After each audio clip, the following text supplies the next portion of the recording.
Read Between the Lines is on. Come and get read. Yo. Hi, everyone. How are you? Read Between the Lines is back. Yes, we are. You know. With our red shirts, which we did, which is kind of crazy because we weren't even thinking when we threw our clothes on. We didn't do that purposely. Like 9 years. This is what happened. Speaking of which, let's we could highlight that. We just hit our 9-year anniversary. Yes, 9 years with you. Not 9 years married, 9 years of being together. We've been married for 4.5. Yes. Okay, so yeah. And actually, today I was discussing that with my coworker, and I completely forgot that next year is supposed to be 2019, not 2020. Oh wow. I was telling her, we're going on our 6th year, and I'm like, no, it's not 6 years. It's bad enough your math is terrible. Oh my gosh. But anyways, we've been together for 9 years. Yes. Fights, of breakups, makeups, of just, a whole lot of stuff going on in our life. We're still here. Yeah, still here. Standing strong. Yes. Through all the nonsense and all the BS in the world. Yes. But, yeah, we're here. And it's been a crazy ride. Like, very crazy. Very. Dealing with this guy? I know you're not talking. Dealing with this guy right here is crazy. Listen, like Mike Epps say, having a black woman is like having a probation officer. You feel what I'm saying? So, not gonna, you know what I mean? I'm just saying. I'm gonna act like you did not just say that. Mike Epps said it. I didn't say it. I just agree with him. But I'm gonna act like you did not just say that. Okay? I don't care who said it before. You said it right now. I'm just saying. So that's on you. But yeah. So along with that happened this week, Meek Mill. Championships. Meek. Yeah. Mill. That was the one. Well, let's look at his name, Meek. To be meek is to be humble and to be lowly and to, That don't got shit to do with why he got his name. No, but let's break down his name. His name is Rameek.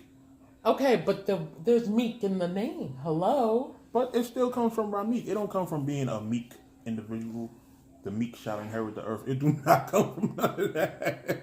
It comes from his name being Rameek. And in the hood, when your name got 2 syllables, motherfuckers dumb as hell and they don't like thinking, so they keep you down to 1. Like my name is Tyrell, they call me Rel, or they call me Ty. Rameek, they probably was calling him either Ra or Meek. And then mills come from millions. You're trying to make millions. So you just try to give him a whole biblical meaning to his name. No, but and that is the thing with the album. It just put me in a different mind space in terms of Meek, especially everything that Meek has been through in his life. Just his consciousness. Yeah, it kind of put it in a new perspective for me. Meek is like, on this album, he's a conscious gangster rapper. Yeah. Like, he reminds me, it's the same formula that Ice Cube kind of has. Because Ice Cube, he's a gangster rapper, but he still has substance. He talk about shit that's really going on. So, yeah, we were saying Meek Mill is like a conscious gangster rapper. Yeah. He still has the aggression. He talk about the stuff that comes from the hood. But he's still talking about it from a perspective of, I've been there, I know what goes on there, and also stuff with the justice system and how they treat people that come from that environment. And one thing I could say is that this album is definitely a culmination of just the intro, the samples. That was a really, really wonderful. I didn't really see that sample fitting him and fitting his style. That song, the original song, In the Air, I Can Feel It. In the Air Tonight, yeah. I did not think that it would fit him, but then that beat, yo, whoever that producer is, good job. Like, that was really nice. And you could go on your phone and matter of fact, go to the album on your on title. How about Trauma? Trauma was fire. Trauma was fire, but what was the original song? I know it's a song that I heard before. That's why I told you go to title on your phone, and they bring up all the credits and shit like that. I'm gonna keep it a buck with y'all. I am horrible when it comes to samples. So when it comes to music, listen, don't judge me against samples. I will be familiar with beats, but I couldn't tell you off bat like who's the where the sample came from. You click on the option joint right here, the 3 dots. Yeah, and it's song info. Wait, hold on. Let me see. Because there's supposed to be something that has the song info, like it'll have all the writers and stuff like that. Main artist. See how Uptown Live's got producer, feature artist, all that. Recorded by writer. Damn. Let me see. Dangerous. Is it? Nope. They're supposed to have all that in the joint. It's supposed to be like a whole separate tab for it. I don't know why for some of them it has it, some of them it don't. That's weird. But anyways, that whole album, I listened. You know what? Well, Nah, continue talking. no, but one thing I could say is that album was what we needed to end off the year on a good note. And I feel like with everything that he discussed, it became, I feel like it was a culmination of everything that happened in 2018. Yeah. He basically summarized everything that he went through, that African Americans in the system went through. He definitely summarized it. And I feel like it was a extremely beautiful body of work. Yeah. And of course, he has his ratchet, his party anthems with a Trauma sample's Taking Me Higher. I forgot. Oh, Barclay James Harvest. I'm not familiar with that person, but that's what it samples. Shit, we might as well just go in the order of the records. Let me see. Hold on. All right, we did intro and Trauma. Uptown Vibes. Mm-hmm. That was fire. Yeah, that was fire. I personally enjoyed that record. Me being a person from Harlem, that's like that summertime cookout, riding through the streets kind of joint. Like that should have been dropped. Especially Fab is on it. You got Anuel on it. Like they're gonna be booking Meek out in like Puerto Rico and DR off that for all their biggest like festivals and all that. Like, I definitely felt it, and as soon as it came on, it gave me like that. You're in Dykeman or you're in Harlem, Spanish Harlem at that, and you just see all the bodegas just blasting that, and everyone is out in the street, and it's like a carnival kind of. Like that's what when I listen to certain songs, I can imagine what I would want the video to be. Yeah. Not what the video is going to be, but what you visualize. Yeah, what I visualize as the video being. And Fabulous old as hell too, but he's still putting down. Like that's one person we gotta salute. Because Fabulous is old. And Fabulous got to be approaching his 40s, if not 40. Yeah. And he's still giving fire verses. Like, you know what I mean? That track fit him perfectly. Meek Mill and Cardi B on Me. Yeah, that was crazy. Again. That was a dope record. It's kind of crazy having Meek Mill and Cardi B do a record but their styles match.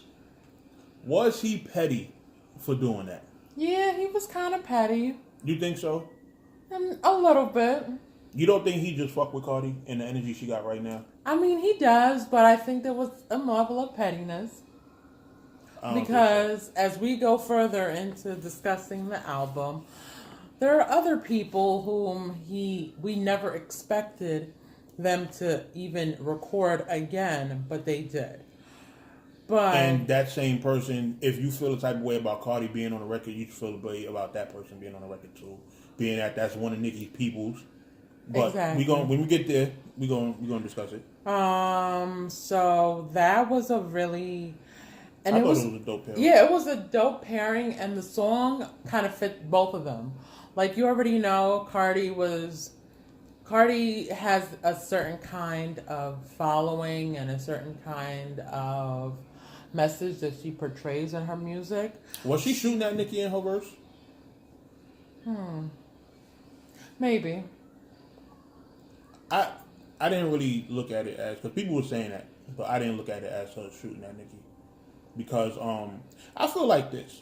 Like, when niggas rap and they say stuff like, oh, these niggas don't sell more records than me, ain't no nigga more popping than me, it's fine. Like, we look at it as niggas just rapping. But when the females say, like, oh, ain't no bitch more popping than me, and, things of that nature, they automatically attribute it to her speaking on... Because that's that's women being women. Women, and that's one dynamic that women, especially in the minority community, needs to get a grip on. Just because somebody done said something about, just said something, you automatically think that it's about you. Yeah. Now, if you feel like that shoe is fitting you, hon, then slip it on and find the outfit that matches it. But if you feel like, okay, they're just doing whatever, and Cardi's the type of person, she's not gonna throw subs. I don't think so. Especially after they both just had it out on social media and Cardi said, yo, they both said that they done with it. So if Cardi went in the booth with intention on dissing her, I would think that was corny after they done called it off. But also, that verse could have been done before. Yeah. So, it's a slippery slope with stuff like that. Yeah. You feel so me? you don't know when it was done. Yeah. Like what the situation was, blah, blah, blah. It's hard to, really call things like that. So. But, then. Yeah. The track everybody talking about. What's free? Whew. The Was Beef sample from Biggie. I'm going to take a sip of my drink. Shouts out to the San Pellegrino for their new flavor, tangerine and wild strawberry. They sent that free with my cases of water that I ordered from. But listen, this is really good. I'm not a fan. I don't like seltzer water. That tastes a little bit better than how normal seltzer water tastes, but it's flavored mineral water. No. Okay. It's flavored nothing. And it's with natural CO2 added. It tastes like somebody just poured like a bunch of seltzer in the cup and just dipped the lemon in there. That's how. Doesn't even have lemon in there. It's tangerine well, whatever, and wild strawberry. Whatever. That's how they joint taste. Like somebody dipped the flavor in there and just like poured it out. You gotta let that baby soak. So, what is free? What's free? What's free? What is free? Listen, it could not have been anybody but these three people on that record. Yeah. Yeah. Because of everyone's place and positioning in the culture right now. Mm-hmm. Because you have Jay-Z, who kind of is blurring the line between when Biggie and Tupac and, when all those people were around, like the beginnings of what hip hop is today. Yeah, he's from that. Like, he's 50 years old. Exactly. He was around back then. And then you have Rick Ross, which was when hip hop was in a transitional period. Mm-hmm. And when hip hop was in that transitional period, Rick Ross was in that mix. Yeah. Then you have Meek Mill, who is somebody who everyone now going forward is going to look at as the future. Exactly. He's he could probably be the whole of this generation. Exactly. I was just about to say, like, yo, a lot of people can right now. Kids are looking at Meek the way I was looking at Jay. Mm-hmm. Yeah. The way that you looked at Nas. Exactly. Yeah. All of them. So. And that record is fire. That record, it has a lot of issues, a lot of topics were being discussed, especially Hova's verse. He gave Meek his retirement verse that he asked for. Exactly. Hov, he touched on him and Kanye about how when you got Michael and Prince DNA, they pretty much go and play divide and conquer. Kind of worked because you got Jay, who's not a fan of Trump, but you got Kanye, who is clearly up Trump's ass. So. Because you guys were so vocal online, this man came out of retirement on Twitter and tweeted something that he hasn't tweeted. He hasn't tweeted anything since 2017. You guys made this man tweet. Because people were saying he was dissing Kanye. He wasn't dissing Kanye. Like, even when he said the lines about, he was stating the differences between him and Trump, like when he was comparing, like, your wife, my wife, like, he's talking to Trump when he's saying all that. He wasn't talking to Kanye, like, come on. Why would y'all think he would diss Kanye? Even though they have friction, it's not, Jay not there with Kanye. He's not going to rap beef with Kanye. He's going to speak on, issues that happen, but he's not going to Nas the situation, like. And I think that Jay and Kanye have like a different kind of relationship. It's definitely more brotherly. Yeah, definitely. So there are certain things. It's like if for those of you who have brothers, who have siblings, you fall out. You're not going to say everything and put it out there.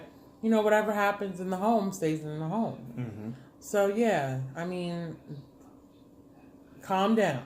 Like, nobody's dissing Kanye. Of course, Kanye comes on Twitter to ask Hov, watch the throne too? No. Not until you black again. We good. Oh, that's so funny. Yeah, he tweeted, replying to Hov's tweet about him not dissing. Oh, wow. Yeah. He just put, watch the throne too, ? Like, nah. You don't get that right now. You feel what I'm saying? Like. But we're going to get a little bit more into what's free. Screaming gang, now you want to rap. I am done. That was a really crazy... Listen, that's bar of the year for me. Wait, hold on. So did he change his verse? Or was it already... Or was that like the last song? This is the thing. People are saying that Ross... he's just describing this generation. No. When you say screaming gang, now you want to rap. And then racketeering charges. Caught him on the tap. Yes. Something, looking for bond, lawyers want attacks. Purple hair got them maggots on your back. And I'm like, and I'm thinking about everyone that has a purple hair when he said it. Day. But I honestly thought, because every person that's out right now has a gimmick of like colorful hair. So, ain't nobody else being brought up on these RICO charges. So you can't say, maybe he's talking about Trippie Redd, maybe he's talking about no, he's describing a colorful haired kid that's going through a racketeering legal situation where he may consider rat. It's only one person going through that right now. So let's stop with the this could be for this person. It's only one person that fits that right now.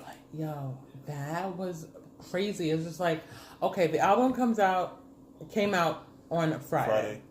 And which was yesterday. But he was arrested when? This was last week. He was arrested. So maybe he changed it last week before that. Remember, when it comes to streaming, this is Tidal, which is all streaming platforms is easy to get your joint on. But what I'm saying is, it's easy when you're a major artist to upload your album maybe like the day before. So up until the day before your release date, you can be making changes to your content. So maybe he did change it. And they said Young Guru, which was always Jay's engineer, I think he the one that that was mixing this album. So think about it. That's Jay's engineer. Jay owns Tidal. You know, they probably got easy access to all the streaming services where they could just say, the minute he's done mixing the record, it's uploaded, and 5 minutes later, it's on every streaming platform. One of those type of situations. So I'm pretty sure Ross' verse was done. I don't know how the streaming works of albums, or if they upload the entire album at the same time. Yeah. Maybe what's free could have just been uploaded to that particular album. Like maybe the whole rest of the album was put in the Tidal servers in private, and then Ross was like, "Yo, I want to change my verse." Boom. That I'm pretty sure that can be done. Yeah, but for him to have done that like a week after 6ix9ine gets arrested for RICO charges, which I got really familiar with RICO because I've never really heard anyone in these times have these charges brought up against them. So, yeah. And this goes back to my point. Like I said, screaming gang, gang, now you want to rap. You cannot be in a video with all these blood niggas. You promoting, you street this, you gangster that, you online telling everybody suck your dick and all this other shit. And now that you in a jam, you gonna snitch? No. You can't. Yeah, I swear. You can't. Like, I understand they talking about, why should he protect them? They was trying to kill him. It don't matter. All the stuff that people were saying about they was robbing him, they threatened to kill him. When you in the streets and those things happen, you handle them the street way. Now, the problem is, you were so hard up on claiming you a street guy and all this other stuff. Now that it's time for stuff to get real, you got to live by that. You can't just all of a sudden say, I'm a civilian, now I'm going to tell. Like, no. Yeah, no. You didn't live the private civilian lifestyle. Not as a rapper? Exactly. If you didn't want to face these type of consequences, you should have just been Tekashi 6ix9ine rapping about, even if you're going to rap about the gangster stuff, don't portray that outside of your music. You understand? When you're doing the whole stuff on social media, you're doing it because of the people that's behind you. So it's not you being yourself. You feel me? Like if you just being yourself, you just chill. Hey, I make my music here. Go support this. Go support that. Cool. But you on some whole other gangster type time. We thinking you tough, like and now that stuff got real. Honestly, that is really one of those instances where Ross has a different kind of way, especially when he addressed Birdman and idols become rivals. He has a certain kind of way, like he got a slick way of addressing shit. Exactly, and his joint be so smooth, like he just say his shit and he be like, "Wait, did he say that?" Like when I heard that screaming gang gang, now you want, I'm like, whoa, where's Ross going with this? And then after, this is the thing, I didn't let the song play all the way through. After his verse was done, I had to rewind it a couple of times. I'm like, oh yeah, Ross going there. I'm like, that's why I like to hear from Ross. You feel me? We're waiting for Port of Miami too. Yes, Port of Miami too. I'm a huge fan of the first one, so yeah, we need. But and then afterwards was Respect the Game. Respect the Game. I thought that was a lot of subtle, not jabs, but kind of discussing the Nicki thing a little bit. Not just Nicki, but I just the takeaway I got from that song was he was just telling these younger cats right now, these younger guys out here, like, don't go for that female who just got her hair done just because she wants to meet you. Yeah. And just because she knows that you just signed a deal and you got a $500,000 advance. So now you're going to take her all over the place. That is not the person that you should be with. You should be with that person that held you down before you had $5 in your pocket. Just stay on your Just stay on your A game as far as these females. Just watch out for the finesse. Understand what you're getting into when you're dealing with certain chicks, and that's really it. Like you say, respect the game. Know what you're signing up for. You know, there's going to be chicks that they're going to want certain things in order for them to entertain you. So respect it. Even if you don't fuck with them, respect it. Respect the fact that this is what some chicks are going to do. You understand? Like, I see on social media all the time some of the things that chicks do to get men's attention, and that's just what females are doing now. You understand? So you got to respect it. They trying to get their bills paid. They trying to, they got their own agendas. You understand? Everybody not trying to be a wife. Everybody not trying to be a baby mother. Everybody not trying to be this wholesome female that society has set the standard for. Females want different things that cater to their life. So, and and also, the fellas, like, don't always catch feelings for the first girl that tickles your fancy. Because at the end of the day, you're up here. She already sees what your potential is, so she may be just riding just for that time, and just because she knows that you can take her to Dubai and shopping sprees, and you can do all of that. So respect yourselves and keep that to the side. Splash warning. Again, that's another party record. That's another, It was cool. I like the lineup as far as Meek Mill, Future, Young Thug. I wasn't a fan of Young Thug, but I'm gonna start listening. Like, I'm gonna go back and listen to some of his stuff because Young Thug is alright. No. This is the thing. No. He is a mumble rapper as far as, like, he don't really be saying shit, but it's his flow and everything that people like about him. He's not necessarily a wordsmith. He just plays with the lyrics, like, as far as he really plays with them. Yeah, he do be wilding sometimes, but he's not as bad as I initially thought he was. You feel me? Honestly, that was just like another party record for me, and it was just okay. Meek Mill being Meek Mill. And then you had Championship. And that was a really emotional song for me. Yeah, he was talking a lot of real on it.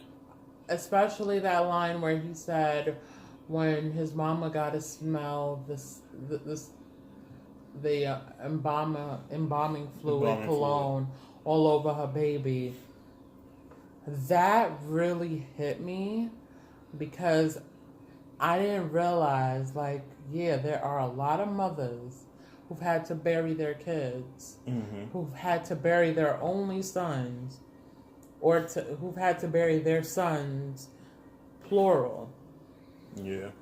Because of the street, because of the gangs, and because of that child feeling like this is the only way for them to be somebody. Yeah. And a mother had to do that. And I actually, for the first time listening to a Meek song, I cried. Because when I heard that really, like, it stuck with me. It was just like smelling the embalming fluid cologne on your son. Yeah, like that was a real sensitive record. Like that was crazy. And then not only that, but like the music, the melody. Yeah, the melody that went with it. It just gave you like that 1970s kind of like I feel like this was like the kind of music that was alive and well during like the formative years of the crack era. Championships remind me of from the first album, Traumatized. It reminds me of that a little bit. And it kind of reminds me a little bit of Common. What song? No. Just like Common. The type of vibe? Yeah, the type of vibe I get it. I feel like it's more very, very socially conscious. And I feel like Common would have done really well on that. Like if you had somebody, if he brought in somebody like J. Cole on that record, oh, that would have been perfect. All right. The next one. Kid and Play. This is definitely a Kid and Play rendition all over again. And honestly, when I was listening to it, I was like, yo, I feel like Kid and Play. We're in the studio recording this. And it's crazy because you had one dark skin, one light skin. And then it didn't help the fact that Drake uploaded that video on his Instagram of him apologizing to me. Oh, yeah, that was... Oh, he put that on his gram? I think, yeah, that was on his. Oh, wow. I didn't see it. I seen it on somebody else's. I didn't know he posted it. No, he posted it originally. That's funny as hell. And I was just like... I was like, wait, hold on. Are they really back together? But yeah, they are. And that kind of puts everything full circle. When I saw this meme, actually, I think you're the one that showed it to me, of, someone standing up and looking outside of everyone playing and getting along. Oh, and said person was described as Nikki. It was Squidward looking out the window watching SpongeBob and Patrick play, and the caption said, "Nicki Minaj looking at Drake and Cardi on Meek Mill album." Yo, that really solidified it for me because I was just like, damn. They break up, and still everyone is for Meek. Yeah. But again, I feel like with everything that Meek has been through in his life in these couple of months, and he had to rise above the BS. But it's crazy. Somebody had to point this out for me. When Meek and Nicki were together, Nicki was the bigger star. Mm-hmm. That's changed right now. Yeah. Meek is right now in the winning seat, like we want to see him win. Mm-hmm. And Nicki is the bozo that we're trying to cancel and get the fuck up out of here. So, and roles can reverse. Like, don't ever think you're going to be on top for the whole time. You understand? Like, it can really be bad for you. You never know. So. Yep. But that was a very, again, it was just like two friends who lost contact and then they got back together, and this was their, like, they were probably in the studio just bullshitting and just said, yo, just get on this record. Just do this. Here's the beat, and boom, you have Going Bad. I'm not gonna lie. It is, I do feel like it's the weakest out of all the collabos that they've done. Yeah, but it's still a good record. It's still a good record, but again, it takes a while for you to bring really get back that energy. Exactly. So maybe when they have like a joint album, maybe Meek gonna be on Drake next album. That would be interesting. So I wouldn't mind seeing that. Almost slipped. Woo. Almost slipped. Damn. Yeah. That was heavy for me. Especially being someone who dealt with women in a certain capacity. Like, just the art of almost getting into something that you didn't sign up for. Exactly. You understand? And you just looking at the situation, and you just like, yo, what the hell am I doing in here? Yeah. Like, and then you just looking at the person that you with, and you just like, man, why? So that's really mostly what that was like. And there's a lot of speculations about who it's for, and we're not going to name names, but there's a lot of speculation about who it was written essentially for. But that's neither here or there. He almost slipped and he didn't. He caught himself. There was a nice railing, a nice sturdy railing. Unlike what happened at his mama's crib when he slipped on the ice and bust his ass. Oh gosh. You ain't almost slipped there. You slipped. Can't do that again. Kodak Black. Again, another crazy album. Another crazy pairing. Like, I don't know. It's just. You know, I actually like Kodak. I like Kodak. I can't get with a lot of the new age artists right now. For me, amongst all the newer guys, Kodak is easier to listen to for me. I just like his vibe, like the way he comes off on the records. Like, he has a real smooth sound about himself. You know, I feel like him and Meek Mill was a good matchup, and Kodak showed up on this one. You know, I really enjoyed this track. You know, that's definitely one of my top. Like, if I had to do top 5 records, Tic Tac Toe is one of them. You know, just because I fuck with Kodak, and I gotta listen to more of his music. You know, but he showed up on that record.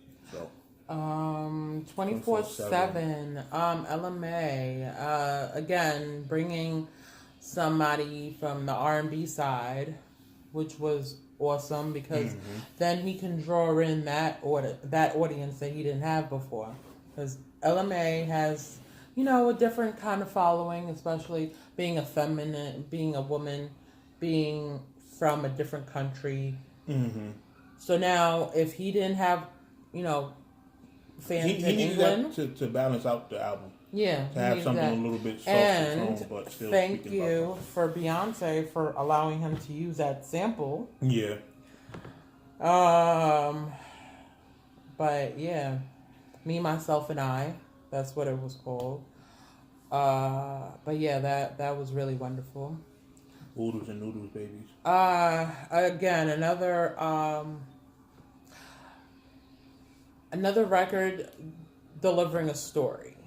Because Oodles and Noodles, babies is it's about the moms who were doing some crazy stuff while being pregnant, and now their child ends up like this. Yeah. And now their child is all fucked up in the head. Excuse my language. But now this is, I feel like he's just saying, like, this is what happens when you use a lot of drugs, and this is the generation that you get. Yeah, you're spending all your money on crack. Now you got to feed your kids oodles and noodles for the rest of their lives because you too broke to afford any real food. And not just that, but how the child came out. Yeah. The child came out with their brain essentially in the form of, all over the place.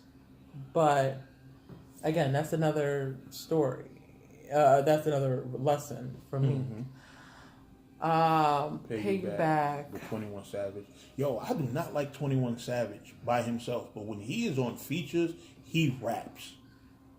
I like this. There's record. several artists who are like that. Who I don't like their albums. You don't like them individually. Like, you know what? My thing with the Yo Gotti. Okay. I like Yo Gotti when he's on features, but a whole Yo Gotti album, I cannot. Like, I just like his smooth voice in, you know, whatever album, whatever song he's on. Okay. But I don't like his smooth voice on like 16 tracks album. Okay. We're not doing that. I can respect that. 100 Summers, I thought that was dope. That was, I'm not gonna say a party record, but another tempo type joint. That was cool. Nothing too crazy. With the Chicks, I thought that was fire. How you pronounce her name? Melee. She's from Spanish Harlem, I think. I know she's from Harlem. I think she is. But she's an up and comer that's not on a lot of people's radar. She really just got on mine because of this record. Well, now she is. And she was dope on this, you know. And what I was hearing was that she raps in Spanish and English. Like, she could go like in and out. Oh, okay. Yeah, so it's not a lot of people that can do that, especially female. Okay. But so that I definitely look forward to listening to her, especially her being a rapper and being able to do that. You know what I mean? Okay, so we'll see what's going on with that. Stuck in My Ways, that was a cool record. Dangerous, Again, that was Dangerous was on his other this little shorter album that he had a couple of months ago. He dropped it. Was on the Meek and Music joint? Yes. I think it was on one of those because he dropped 2 Meek and Music, and I think that was on one of them. Yeah. I'm not too big of a fan of that record, but I'm not heavy on the R&B soul stuff anyway. But coming from Meek, I know he needs a record like that to touch that. Yeah, because I remember I was watching a movie. You guys may know it. It's called Notorious, where there was a scene where Sean Diddy Combs was telling Biggie, "So I need you to do a record for Side A that can be played on the radio." Okay. And a lot of rappers, a lot of gangster rappers, you guys need that. You guys can't be all about slinging crack, doing this, blah, blah, blah, all day, every day. You got to make a record for the ladies. Something that's not just for the ladies, but something that's playable. Something that... On the radio. Yeah, it's something that you can play on the radio just to make yourself as mainstream as possible, to reach another audience. Now, when you've drawn them in, you can... blast their ear off with all that, But see, that that's the reason there's a lot of artists that don't go that far in music because they can't do that. It's just not in them to do that. Mm-hmm. And that's why a lot of them don't get major deals. Like the people who are like at the core rappers, they don't want to do the club single. They don't want to do the R&B single. They literally just want to rap. Mm-hmm. And that's why, a lot of them get to, where they get. So, and then you had Cold Hearted. Oh, man. Cold Hearted 2, actually. Wait, so there was a 1? Yeah. I forgot which album it was on. Okay, so I'm going to have to go back and listen to it. But Cold Hearted 2. So now he's addressed everything that he needed to address. And now he's just addressing everyone that basically counted him out. Yeah. Even though I kind of felt like that record it had to be for a specific person that was in his circle that felt like he wasn't doing enough for him. Mm-hmm. Because remember, he addressed that like, I'm in jail and you got to go pick up my son or, things like that. Like, yo, understandable Meek Mill is like the quote unquote meal ticket out of the camp. But at the same time, if you're going to be around him and doing certain shit for him, do it genuinely. Mm-hmm. Don't do it because you're looking to get something out of the situation. Because artists like that who are big, they need those type of people around who are genuine and out really for their best interest and won't give you $1. You feel what I'm saying? So that's really what I got from that record. You feel me? I felt like it was for a specific person, but it's something that everybody could relate to. So, it's not sure whether it was made for a specific person or just something that, he made for people to relate to. And if you guys look at the covering for the album, you see it's the colors of the Philadelphia Eagles. Yep. Yes. So it's definitely an ode to his city. It's an ode to the fact that the Philadelphia Eagles on the night of their the game of the Super Bowl, that they decided that they were going to come out to Meek Mill, Dreams and Nightmares. And there will never be another Dreams and Nightmares. That record that intro is just crazy. Even though his intro on this one was powerful. Yeah. But the thing is, with that first intro, he set the tone. Like, he possibly got, a lot of people say, best intro ever as far as rap albums go. So even other people like the Hoes, the 50 Cents, the Nas's, like, there's a lot of people in that caliber that can't beat that album. So overall, I give the album a 10 out of 10. You feel me? Like, I really enjoyed every record. Like, even the records I enjoyed the least were still good records that I could just I wasn't trying to skip nothing. You feel me? It makes it into album of the year for me. Not album of the year, but it makes it into that list. For me right now, it was Kamikaze, Championships, Daytona, Redemption, and KOD. Redemption by J-Rock, KOD by J. Cole. Those are my top 5 for the year. You know, so Meek definitely cracked that list. And I feel like it was a good album for his career. Like it's possibly his best work. Okay. I think it's his best out of all his albums. I think this is his best one. And I really strongly believe in the power of redemption for certain people, and I feel like right now he is trying to redeem himself and right the wrongs of, you know, I want to say of his generation per se. Yeah. And he's trying really hard to steer people in the right direction. And it is imperative that right now everyone is at an age where you can't be talking about the same thing that you was talking about when you was in your 20s. Of course. You in your 30s right now, it should be a completely different mind state. Yeah, you know, your drive should be life. different. Yeah, especially if you've gone through certain things in your life. You need to be elevating, and you know, you need to be. There needs to be an evolutionary process that goes on in your life. And right now, that album that he put out shows his evolution. Shows a lot of growth, a lot of maturity. Yeah, and I feel like this is the most. But you know what would really make it better? What? If he had an album like that with T.I. What you mean? Like a T.I. feature? No, like him and T.I. Oh, do a joint album? Yes. That would be fire. That'd be fire. Because they've both been through similar instances in terms of the legal system, in terms of how they are trying to use their voice right now to uplift and change their communities, with what T.I. is doing down south, and what Meek is doing in Philly for the justice system. I feel like these two people need to sit down and see where, you know, the southern trap music and the northern trap music, they need to just meet on the Mason-Dixon line. Well, you know, Meek was signed to T.I. at one point.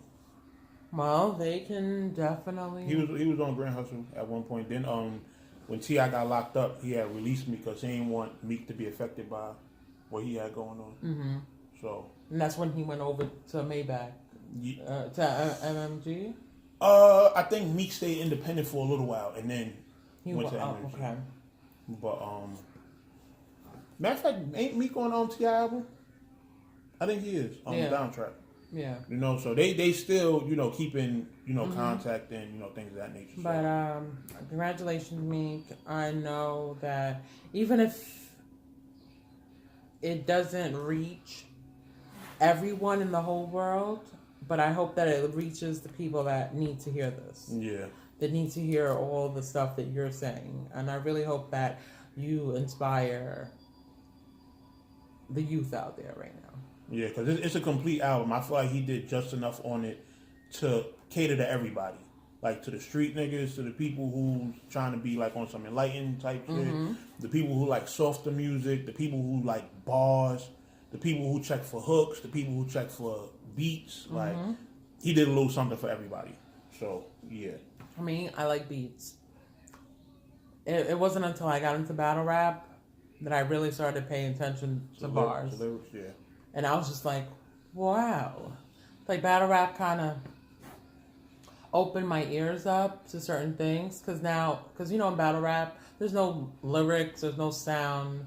So you have to listen to what the person is saying. Yeah. So now I've learned to kind of tune out the beat and listen to what the person is saying. And I'm like, I'm catching everything. And I'm like, good. Hopefully no more listening to none of that trash that you be listening to sometimes. We phasing that out. Like, you know? I still listen to my little pop records here and there. Nah, certain pop records is cool, but you be listening to some gothic rock music. I don't. Devil worshiping. No, I don't. Like, they be talking a whole bunch of nothing. No, I don't. Oh, man. Listen, and on top of that, you like some of the rock stuff. Some of the stuff you put me on to be fire, but there be some stuff I be Boy, like Imagine Dragons. Yeah. Come on, man. Yeah, you put me on some fire. That was back in the days when I was a very angry. For a year, I was an angry child, and I listened to nothing but gothic rock. Okay, and now I'm happy. So I listen to happy rock music. But you suburban anyway, and that's why music for us works, because being that we from two completely different walks of life, like, you know, you are more open minded, so you listen to like the pop, the rock, etc. The pop. I'm the rap head. Yes, you just exclusively rap, hip hop. Me, I like rap, hip hop, R&B. I like, of course, for all my Haitians out there, I like my traditional Haitian music. I like the reggae, the reggaeton, for all my Latinos. But over the years, we've put each other on to a lot of dope music. And I still need to put you on to my country. The country, you know, music that I listen to. Yes, I listen to country, for those of you who are shocked. But I will never listen to country. Never, ever. There's always a story in the country music. When Nelly, over and over, no, turn that shit off. Change the fucking radio station. I do not want to hear that. I am completely good on country music. But, but this is, so this was our very in-depth music, breakdown and music of a really wonderful and great album by Meek Mill. Yes, shout out to Meek. Looking forward to the next project. You know, who knows where he goes from here? Being that, you know, this is like his, like what they say, opus magnum. This is like his joint, like it's his best project so far. So it's like this is gonna be possibly his peak. I want to see if he can go even further beyond from here. So maybe political ventures for Meek. Possibly. I could see him being a senator, being, you know, an assemblyman, or an activist, or maybe backing someone to be in that position. Mm-hmm. You know, like financially backing them, and, you know, putting that machine that he has behind him, behind that person. Mm-hmm. I definitely see that. And I really hope that he does go and, you know. Well, not even financially backing, because I would say this, like the dude who's his man that owns the dude that owns the 76ers? Yes. The one that came and got him? Yes. Take somebody like that and get them into politics and let them use Meek as like the person to keep their ear to the street as far as what's going on. Because there's not a lot of people in that seat that understand us. Mm-hmm. And for somebody like Meek, who comes from Philly, dirty braids, blah, blah, blah, to really have somebody like that in their corner, it can really be a powerful thing for us as a people. Mm-hmm. You know? So. And honestly, this year is... This year, everyone who's ever had a dream about being in politics and being that voice for change, this year and the years to come, because of what's going on right now in this administration, this is the perfect time for you to go out there and make your own noise. Yeah. So we all have our own little championship albums, per se, of life. Yeah. So that was our breakdown of Meek Mill Championships. Go support it. All streaming platforms. Download it. Go buy it from the store. You know, whatever you can do. I don't approve of bootlegging, but listen, man. This is an album that could, like, you're really going to enjoy. So get it how you can get it. You feel what I'm saying? I get it where all of your... or where you get all of your music from. And if they don't have it, then they don't believe in good music. Exactly. Yes. So this is No Mercy. This is Mrs. Mercy. Yes, Mrs. Reed. And this was another episode of Read Between the Lines. Bye. Read Between the Lines is on. Come and get read.